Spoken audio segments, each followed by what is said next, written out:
புருஷனுக்கு கொஞ்சம் கூட மரியாதை தெரியாதா? நான் போன் போட்டு கொடுக்குறேன், நீயே கேக்குறியா? இன்னுமா அவருக்கு கோபம் குறையல? அவரை பத்தி பேசுறது கொஞ்சம் விடுமா. சீர்கான காசு அப்பா எப்படி கொண்டு வந்தாருன்னு சொன்னாரா உன்கிட்ட? சொன்னாரு. கடை பணமா? இன்னைக்கும் நாளைக்கும் தீபாவளி பிஸில கணக்கு பார்க்க மாட்டாங்க. தீபாவளி முடிஞ்சதுக்கு அப்புறமா கண்டிப்பா பாப்பாங்க. ஐயோ அதெல்லாம் நான் கொடுத்துறேம்மா, நீ பதட்டப்படாத. ஏன்பா இப்படி இங்க இருந்தே பணத்தை எடுத்துட்டு இங்கே சீர் செய்யணுமா நீ? மீனா வீட்ல இருந்து சீர் செஞ்சுட்டாங்க. புதுசா கல்யாணம் பண்ணிட்டு வந்த சுகன்யா வீட்ல இருந்தும் சீர் செய்வாங்க. நாங்க உன்னை மட்டும் அப்படியே விட்டுற முடியுமா? அப்புறம் இந்த வீட்ல உன் மரியாதை என்ன ஆவறது? மரியாதை மரியாதை அப்படியே கொடி கட்டி பறந்துட்டு இருக்கு. நீ பாத்த?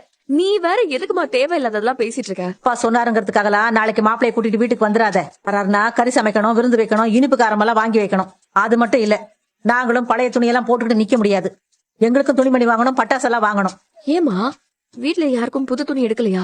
உன் செலவு பண்றதுக்கு வக்கு இல்லடி மயிலே. நீ இங்கே இருந்து தீபாவளியை சந்தோஷமா கொண்டாடு. கிளம்புறோம்.